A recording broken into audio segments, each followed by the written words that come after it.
Doctor Ramprasad గారు 1962వ సంవత్సరం August 15వ తేదీన వెంకటగిరి నెల్లూరు జిల్లాలో జన్మించారు. మరియు వారి తండ్రి కృష్ణయ్య గారు రిటైర్డ్ టీచర్, అమ్మగారు లక్ష్మీదేవి గారు. వీరికి ఒక అక్క, 2 సోదరులు ఉన్నారు. డాక్టర్ రామప్రసాద్ గారి Shrimati Srivani madam CSC civil surgeon. Doctor Ramprasad circle inspector of police Rajagopal Yadav గారికి, అలాగే నారాయణ గారికి, డాక్టర్ సుబ్బాడి గారికి, ఇతర డాక్టర్లకు, హాస్పిటల్ సిబ్బందికి, వారి బంధుమిత్రులకి అందరికీ పేరు పేరున హృదయపూర్వక నమస్కారం తెలియజేసుకుంటున్నాను.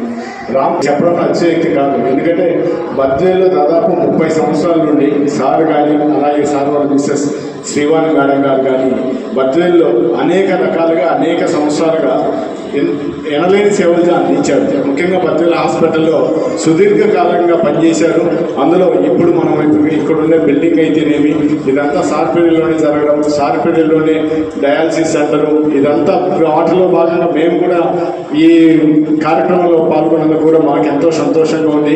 అందులో మేము ఇక్కడ మా తండ్రి గారి పేరుతోనే ఒక వాటర్ ప్లాంట్ డొనేట్ చేస్తా ఉన్నాం. ముందుకు రాగానే మాకు ఇక్కడ అన్ని విధాలుగా మాకు డాక్టర్ రామప్రసాద్ సార్ సహకరించారు. ఎప్పుడూ ఏదో ఒకటి చేయాలనే తపన సార్కు ఉంది. ఆ తపనతో ఇంకా మళ్ళీ అదేవిధంగా కొనసాగేదానికి ఇప్పుడు మళ్ళీ మా డయాలసిస్ సెంటర్ కూడా ఇన్ఛార్జిగా రావడం సంతోషదాయకంగా ఉంది సార్. మీరు ఇదే విధంగా ఇంకా ఆయురారోగ్యాలతో ఉండి ఎంతో మందికి ప్రజలకందరికీ మీరు మీ సేవలు కొనసాగించాలని మనస్ఫూర్తిగా కోరుకుంటున్నాం. ఎందుకంటే ఎప్పుడు మీరు యాక్టివ్గానే ఉంటారు. 62 సంవత్సరాలు వచ్చినాయంటే ఎవరు కూడా నమ్మరు, అంత యాక్టివ్గా ఉన్నారు మీరు ఇప్పటికి కూడా. కాబట్టి ఎప్పుడు ఇక్కడ ఉండే హాస్పిటల్ పనిచేసి ఇతర డాక్టర్లకు కానీ సిబ్బందికి కానీ మీరందరూ రిటైర్ అయిపోయినా కూడా మీ సేవలు, మీ సలహాలు, సూచనలు అన్నింటితో అందించి ముందుకు పోతారని కోరుకుంటున్నాం సార్. మీకు దేవుడు ఆయురారోగ్యాలు, అష్టైశ్వర్యాలు, సుఖ సంతోషాలు కోరుకుంటూ ఈ కార్యక్రమానికి నమస్కారం. పదవిలో నమ్ముతున్నటువంటి రామప్రసాద్ సార్ గారికి, మేడం వాణి మేడం గారికి, అలాగే వేదిక అలంకరించినటువంటి పెద్దలకి, ఇక్కడ వచ్చినటువంటి డాక్టర్స్కి, అలాగే సార్ వాళ్ళ ఫ్యామిలీ మెంబర్స్కి అందరు కూడా నా హృదయపూర్వక నమస్కారాలు. రామప్రసాద్ సారు నేను ఇంతకుముందు కూడా బ్రహ్మగారి మండలంలో పనిచేసినప్పుడు కూడా సారు నాకు పరిచయమే. ముఖ్యంగా ఈ సొసైటీలో ఈ డాక్టర్ వృత్తి అనేది ఒక ప్రాముఖ్యత సంతరించుకున్నటువంటి వృత్తి. ఇందులో ఇన్ని సంవత్సరాలు ప్రజల యొక్క మన్ననలు పొంది ఎవరైనా కూడా డాక్టర్స్ మనం వాళ్ళ హాస్పిటల్స్ ఇంకా వేరే ప్రైవేట్ సెక్టార్స్లో ఎక్కువ డెవలప్మెంట్ కోరుకుంటారు. కానీ సారు ఒక గవర్నమెంట్ సెక్టార్లో గవర్నమెంట్ హాస్పిటల్ కానీ చెప్పిన దాన్ని బట్టి మన బద్వేల్ హాస్పిటల్ కానీ ఇంత అభివృద్ధి చేసినాడంటే ఆయన యొక్క గొప్పతనం, ఆయనకు ఉన్నటువంటి సిన్సియారిటీ, కమిట్మెంటు మనకు కనిపిస్తూ ఉంది. ఇది డాక్టర్స్ అందరికి కూడా సారు ఇన్స్పిరేషన్గా ఉంటారు. అలాగే గవర్నమెంట్ వృత్తిలో పనిచేసే ప్రతి ఒక్కరు కూడా ఇన్స్పిరేషనే. ఈరోజు డాక్టర్స్ అంటే, హాస్పిటల్స్ అంటే ఎక్కువగా ప్రైవేట్ సెక్టార్స్ పైనే మక్కువ చూపుతూ ఉంటారు. కానీ సార్ ఈరోజు కూడా మళ్ళీ ఇక్కడ ఉన్నటువంటి డయాలసిస్ సెంటర్కి సార్ ఇన్ఛార్జ్గా నియమించబడడం, ఇంకా ఈ వృత్తిని నేను పని చేయాలనే సార్కు ఈరోజు కూడా తపన ఉంది అంటే ఇంకా మనం చాలా ఆయన ఎంత పొగిడినా కూడా తక్కువే. సార్ కూడా ఇందాక నాతో మాట్లాడుతూ సార్ నాకు రిటైర్మెంట్ అనేది లేదు సార్, ఇంకా చాలా చేయాల్సిన సర్వీస్ ఉంది అంటున్నారు సార్. మామూలుగా అయితే మనం కొద్దిగా ఈ డాక్టర్ వృత్తి అనేది అంత ఈజీ కాదు, ఎందుకంటే మా డిపార్ట్మెంట్కి తెలుసు ఎక్కువ సంబంధం కలిగినటువంటి ఫస్ట్ డిపార్ట్మెంట్ ఏదంటే మా పోలీస్ డిపార్ట్మెంటే. ప్రైవేట్ హాస్పిటల్స్తో తక్కువ సంబంధం ఉన్న గవర్నమెంట్ హాస్పిటల్స్తో మాకు ఎక్కువగా రిలేషన్ ఉంటుంది, ఎందుకంటే మేము ఉదయం లేచినప్పటి నుంచి మాకు వచ్చిన కేసెస్ సార్ వాళ్ళ దగ్గర దానికి సంబంధించి రాంప్రసాద్ బయట వచ్చిన ప్రజలు, అదేవిధంగా సార్ వాళ్ళ ఫ్యామిలీ మెంబర్స్ అందరికీ కూడా ధన్యవాదాలు. రాంప్రసాద్ సార్ గురించి నాకు అంటే ఈ 7 monthsలోనే బాగా కనెక్ట్ అయినాడు సార్, అంత ఈజీగా కనెక్ట్ అయ్యారు డాక్టర్లు. అయితే డాక్టర్ మాత్రం నేను రీసెంట్గా మొన్న ఒకటి ఈ చనిపోయిన వ్యక్తి గురించి వచ్చినాము. ఆ రోజు వచ్చినప్పుడు ఇంకా సార్ ఇంకా ఒక 5 ఏళ్ళు ఉంటాడేమో సర్వీస్లో అనుకున్నాం, కానీ ఈరోజు సడన్గా వచ్చి సార్ వచ్చి ఇన్వైట్ చేస్తారు, సార్ రిటైర్మెంట్ సార్ అని చెప్తే ఇదేంది అప్పుడు రిటైర్మెంట్ ఏంటి సార్ ఇంకా 50 ఏళ్ళు ఉంటాయేమో అని నేను అట్ట అనుకున్నా, నాకు తెలీదు. అంటే సార్ 62 వయసులాగా నాకైతే ఎప్పుడు కనిపించలేదు, అంత యాక్టివ్గా ఉంటారు సార్. సార్ మనకు సూపరింటెండెంట్గా ఇక్కడ ఉండి ఒక గవర్నమెంట్ హాస్పిటల్ని ప్రైవేట్ హాస్పిటల్ కంటే చాలా గొప్పగా మెయింటైన్ చేయడం అనేది చిన్న విషయం కాదు. అది ఎప్పుడైనా చూడండి ఈ హాస్పిటల్ ఎంత నీట్గా ఉంటుందంటే మన జిల్లాలోనే కాదు రాష్ట్రంలో ఎక్కడ కూడా ఈ గవర్నమెంట్ హాస్పిటల్ ఇంత నీట్గా మెయింటైన్ చేసే వాళ్ళు ఎవరు ఉండరు. దీంట్లో కరాఖండిగా చెప్పగలము, దాంట్లో సార్కి ఖచ్చితంగా 100కి 150 మార్కులు ఇవ్వచ్చు. అంత మెయింటెనెన్స్ చేయడము, రిటైర్మెంట్ అవుతున్నప్పటికీ కూడా ఇప్పటికీ కూడా అంటే ఏ విధంగా చెప్పాలి, మన స్టాఫ్ని ఏ విధంగా సద్వినియోగం చేసుకోవాలి అనేది సార్ని చూసి నేర్చుకోవాలి మనము. అదేవిధంగా ఇప్పుడు ఉన్న మన డాక్టర్లు కూడా నెక్స్ట్ వచ్చే వాళ్ళు కూడా ఇదే విధంగా సార్ ఏ విధంగా అయితే దాన్ని టెంపో మెయింటైన్ చేస్తున్నాడో అదేవిధంగా సార్ మీరు నెక్స్ట్ కూడా మాకు అందుబాటులో ఉండి ఏదైనా ప్రైవేట్ క్లినిక్ పెట్టినా కూడా మేము అందుబాటులో ఉంటాం సార్. ఖచ్చితంగా మీరు మీ సేవల్ని ఇదే విధంగా కొనసాగించాలని కోరుకుంటున్నాం సార్. అట్లనే మీ రిటైర్మెంట్ జీవితం అంతా కూడా మీ మనవళ్ళు మనవరాళ్ళు అదేవిధంగా ఫ్యామిలీతో స్పెండ్ చేయాలని చెప్పి కోరుకుంటూ సెలవు తీసుకుంటున్నాం సార్. Thank you. రిటైర్మెంట్ సందర్భంగా వారికి ముందుగా శుభాకాంక్షలు. అలాగే ఈ యొక్క పదవి విరమణ కార్యక్రమానికి వచ్చిన మన సిఐ సార్ గారికి, మన ఎస్ఐ సార్ గారికి, మున్సిపల్ వైస్ చైర్మన్ మన సాయన్న గారికి మరియు ఇక్కడ స్టాఫ్ అందరికీ కృతజ్ఞతలు తెలియజేస్తున్నాం. సార్ యొక్క విషయం ఏంటంటే మాకు బీకోడూరు నుంచి కూడా సార్ పరిచయం, ఈరోజు కాదు అక్కడ కూడా ఆయన వివాదరహితుడే. కారణం ఏంటంటే ఆయన ఎప్పుడు కూడా పనిచేస్తూ చేపియాలనేది ఆయన ఉంటాడు. దానివల్ల కూడా చాలా సమస్యల్లో కూడా స్టాఫ్తో ఇబ్బందులు కూడా పడిన రోజులు కూడా ఉన్నాయి. మా దగ్గర కూడా మేమే ఎన్నోసార్లు కూడా పంచాయతీ చేసే విషయం ఆయన కష్టపడుతున్నారు, మీరు కష్టపడాలా, దాంట్లో తప్పు లేదని కూడా ఎన్నో మేము సమర్థించిన విషయాలు కూడా తెలుసు, అక్కడ సార్ కూడా తెలుసు. కానీ తర్వాత కూడా పూర్వమిల్ హాస్పిటల్కి రావడము, పూర్వమిల్ హాస్పిటల్లో అక్కడ ఏదన్నా కనుక డెడ్ బాడీ వచ్చి ఆ నుంచి పోస్ట్ మార్టం రావాలంటే బద్దెలకు రావాలా. కొందరు పేదలు కూడా ఉన్నప్పుడు కూడా ఆ నుంచి ఇక్కడ కొంత డబ్బులతో కూడిన పని ఆయన ఎప్పట్లో ఇంట్రెస్ట్ తీసుకొని అక్కడ కూడా పోస్ట్ మార్టం ఏర్పాటు చేసి పోస్ట్ మార్టంలు అక్కడ చేసేవారు వాళ్ళు. అదంతా అక్కడ కూడా అందరికి తెలిసిన విషయమే. మరి తర్వాత కూడా నేను ఇక్కడ దాదాపు 4 ఏళ్ళు భయపడి 5 ఏళ్ళ దగ్గర ఇక్కడ నేను హాస్పిటల్ డెవలప్మెంట్ కమిటీ మెంబర్గా కూడా నేను కూడా వారి యొక్క సర్వీస్ కూడా చూస్తున్నా. నేను ఎప్పుడు నైట్ వచ్చినా ఏ టైం డే వచ్చి నేను అప్పుడప్పుడు ఇన్స్పెక్షన్ ఖచ్చితంగా వస్తుంటా. కానీ ఆ టైంలో ఎప్పుడు కూడా ఆయన హాస్పిటల్లో ఏ టైం వచ్చినా ఆ టైంలో ఉండేవాడు. అన్ని విధాలు కూడా ఆయన హాస్పిటల్కి ఆయన సర్వీస్ చాలా ఉపయోగపడింది. ముఖ్యంగా మన ఇప్పుడు బద్వేలు చుట్టూ మన నెల్లూరు ఏదన్నా డయాలసిస్ రావాలంటే కడప కన్నా పోవాల్సిందే, కర్నూలులో నెల్లూరులో డయాలసిస్ చేసుకోవాలి. అట్లాంటిది కూడా సార్ గైడెన్స్ వల్ల మేడం గారికి చెప్పి ఆయన గవర్నమెంట్ సర్వీస్ అంటే ప్రాణంతో సమానం.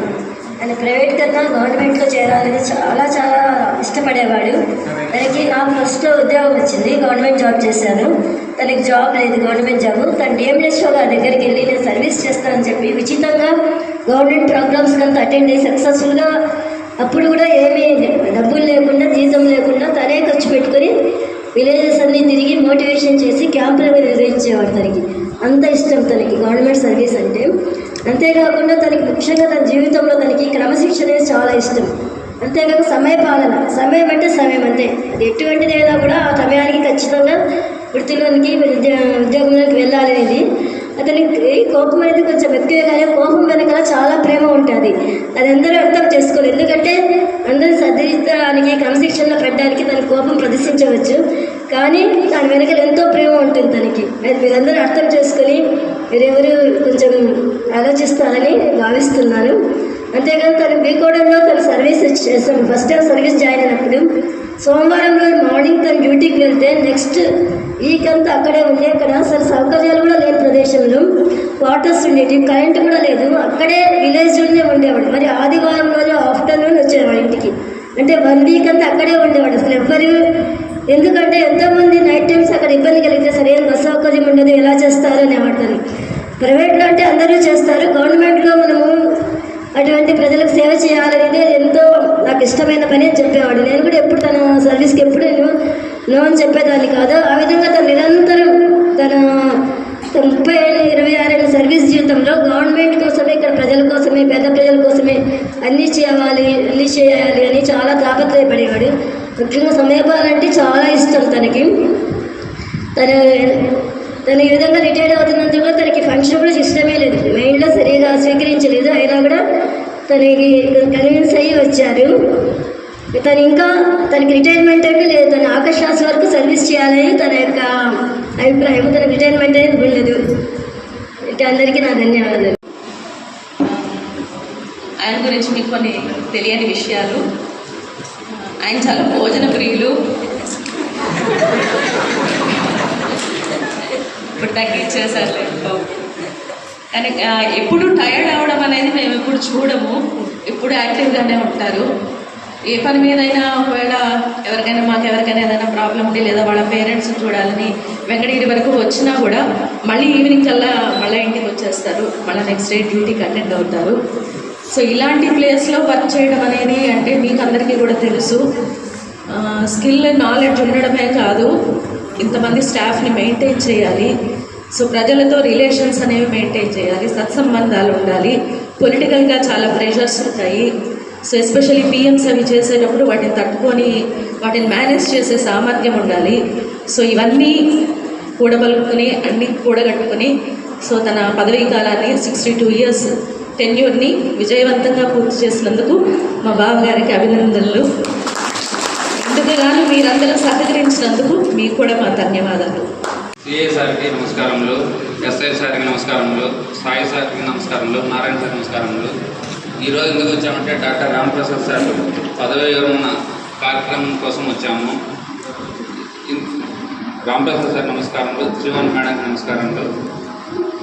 నాకు రామప్రసాద్ సార్ ఒక 4 సంవత్సరాలు తెలుసు. ఎందుకంటే నేను ఫస్ట్ గవర్నమెంట్ సర్వీస్ జాయిన్ అయినప్పుడు నా ఫస్ట్ సారే సూపరింటెండెంట్.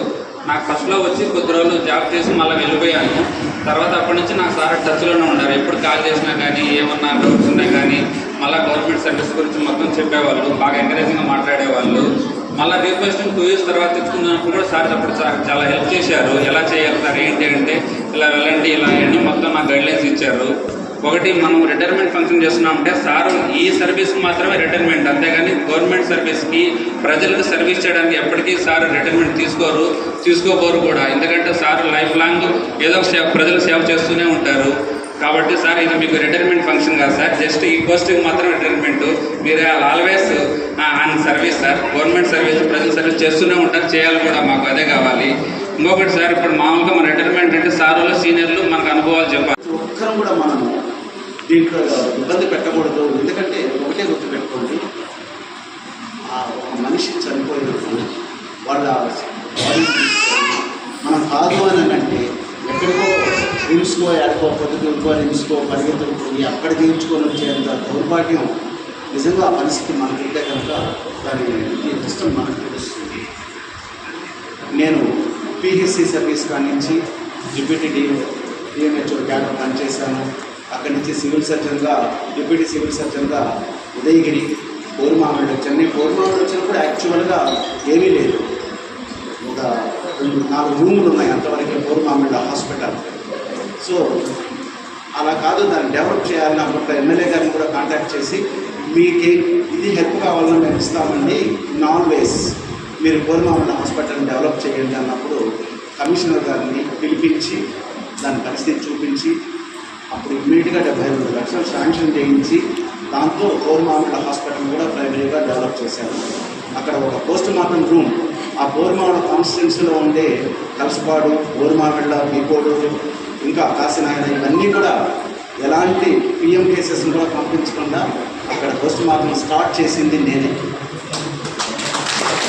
మేజర్ ఆపరేషన్స్ కానీ ఏదైనా కూడా అక్కడే ఉండాలి అని థియేటర్ ఫెసిలిటీ రెడీ చేసి అప్పుడు నేను గైనకాలజిస్ట్గా మా మిస్సెస్ డాక్టర్ శ్రీవాణిని తీసుకొని అక్కడ చాలా ఆపరేషన్స్ అవి కూడా చేయించాను.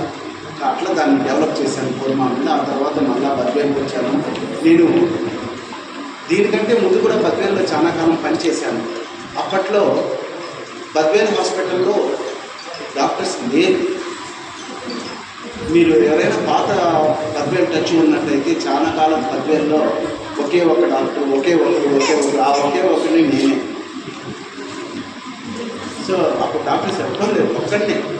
నాతో పాటు పనిచేసిన కొంతమంది సిబ్బంది ఇప్పుడు కొంతమంది ఉన్నారు, వాళ్ళకి తెలుసు మేము ఎంత సర్వీస్ ఇచ్చాము. అలాగే బద్వేలుని డెవలప్ చేయాలనే ఇంటెన్షన్తోనే నేను మళ్ళా బద్వేలుకే వచ్చాను. సో ఇక్కడ మా డాక్టర్స్ అందరూ కూడా వెరీ కోఆపరేటివ్. సాయి సార్ మనకి మన హాస్పిటల్ డెవలప్మెంట్ సొసైటీ మెంబర్ కూడా. పైగా ఈ హాస్పిటల్ అభివృద్ధికి మా వెనకాల నడిపించినటువంటి వ్యక్తుల్లో సాయి సార్. ఈరోజు మనం తాగే ప్రతి నీటి చుట్టూ కూడా ప్రజలు కానీ మనం కానీ అది సాయి సార్ స్పాన్సర్. ఆయన ఎన్నో స్పాన్సర్ చేశారు, ఎన్నో ఇక్కడ మాకు వెనకాల నుండి సార్ మీరు ముందు నడిపించండి, మేము మీకు కావాల్సిన ఇదంతా మేము అరేంజ్ చేస్తామన్న భరోసాతో ఈ రోజున మా సాయి సార్ ఆయన ఇన్వాల్వ్మెంట్తో చాలా వరకు ఇక్కడ జరిగింది హాస్పిటల్. ఆయన ఎంకరేజ్మెంట్ అలాగే ఇస్తున్నారు. తర్వాత మన నారాయణ సార్ కూడా మన హాస్పిటల్ మెంబరు, ఈ కార్యక్రమానికి వచ్చారు, చాలా సంతోషం. ఆయన కూడా మా వెనకాలనే ఉంటూ ఒక మంచి కార్యక్రమానికి కృషి చేస్తూ ఉంటారు. మన సిఐ సార్ గారు మాకు ఎప్పుడు కూడా ఏ టైంలో మాకు ఏ అవసరం ఉన్నా కూడా మెడికల్, ఇందాక సార్ కూడా చెప్పినట్టు మెడికల్, పోలీస్ డిపార్ట్మెంట్ రెండు పంపించేస్తారు. ఇలాంటి హెల్ప్ మన పోలీస్ డిపార్ట్మెంట్ నుంచి మనకు ఉంది. అలాగే ఎస్ఐ సార్ గారు కూడా మన గొప్పలో ఉన్నప్పుడు కానివ్వండి దూరం నుంచి ఇప్పుడు అక్కడికి వచ్చారు, ఇప్పుడు కూడా మాకు అంత కోఆపరేట్ చేస్తున్నారు. అలాగే మేము కూడా మ్యాక్సిమం మేము పోలీస్ డిపార్ట్మెంట్ కూడా సహకరించామని అనుకుంటున్నాను. మరి మా పైన ఒపీనియన్ సార్ చెప్పేశారు, మేము వీఆర్ కోఆపరేటివ్ అని చెప్పని. సో ఇలాగే ఇలాంటి ర్యాపో మనం మెయింటైన్ చేయాలి. మా డాక్టర్స్ అందరూ కూడా ముందు వచ్చినప్పుడు యాక్చువల్గా నాకు కూడా పోస్ట్ మార్టమ్స్ అంటే చాలా భయం ఉండేది. అందుకే 98 సర్వీస్ నుంచి కూడా ఓ 15 ఏళ్ల పాటు పిహెచ్సి సర్వీస్లో పనిచేశాను. పోస్ట్ మార్టంలో చేయవలసి వస్తుంది. తర్వాత ఇన్విజిబుల్గా కూడా ఇన్ ఆల్వేస్ నాకు తెలిసిన ఈ చిన్నపాటి సబ్జెక్ట్తో వాళ్ళందరూ కూడా పోస్ట్ మార్టమ్స్ ఈ రోజున ప్రతి డాక్టర్ ఇండివిజువల్గా చేయగలిగే స్థాయికి తీసుకురాగలిగినందుకు నిజంగా మొన్న ఏదో టీచర్స్ డేనో ఏదో ఉన్నప్పుడు మా డాక్టర్స్ నా దగ్గరకు వచ్చి నాకు కేక్ కట్ చేయించి, ఎందుకంటే considered me as a teacher, ఎంత హ్యాపీనెస్ ఉంటుందో ఒకసారి ఆలోచించండి. మా డాక్టర్స్ ఇచ్చిన ప్రయారిటీ అంత ఉన్నందుకు నిజంగా ఐ ఫెల్ట్ వెరీ హ్యాపీ. కాబట్టి ఈరోజు కూడా ప్రతి డాక్టర్ని ఈ బద్వేల్ కాన్స్టిట్యున్సీకి ఏ యాంగిల్లో కూడా ఇబ్బంది మెడికల్ పరంగా రాకూడదని చెప్పని అది కూడా నేర్పించారు. సో మీరు మా డాక్టర్స్ ఇచ్చిన ఇంతకాలం సర్వీస్కి డాక్టర్స్, మా సిబ్బంది ఇక్కడ కంటింజెంట్ వర్కర్స్ కానివ్వండి, తర్వాత సెక్యూరిటీలు కానివ్వండి, డాక్టర్స్ మీరందరూ కూడా, పారామెడికల్ సిబ్బంది అందరూ కూడా నాకెంతో, మీరందరూ నాకు సహకరిస్తేనే ఈరోజు బద్వేల్లో ఈ పేరు మన హాస్పిటల్కి ఒక మంచి పేరు. మా 2 నిమిషాలు నరసింహ మనందరం కలిసి నిలబడితేనే ఈ హాస్పిటల్ డెవలప్మెంట్ అయ్యింది. దీనికి మన వెనకాల ఎంతో సపోర్ట్ ఇచ్చిన పెద్దవాళ్ళు కూడా మనకి ఇక్కడ ఉన్నారు. మరి వాళ్ళందరి హెల్ప్ తీసుకొని వారైతే ఏ రోజు కూడా ఇక్కడ మేము ఇది చేసామని చెప్పుకొని ఎక్స్పోజ్ కాలేదు. కానీ మనం వాళ్ళని మర్చిపోకూడదు. వాళ్ళు ఎప్పుడు కూడా మనకు బ్యాక్ సైడ్, వాళ్ళతో మనం ఎంతో డెవలప్ చేసుకుంటాము. డెవలప్ చేసేదానికి వాళ్ళు సహకరిస్తారు. అట్లాగే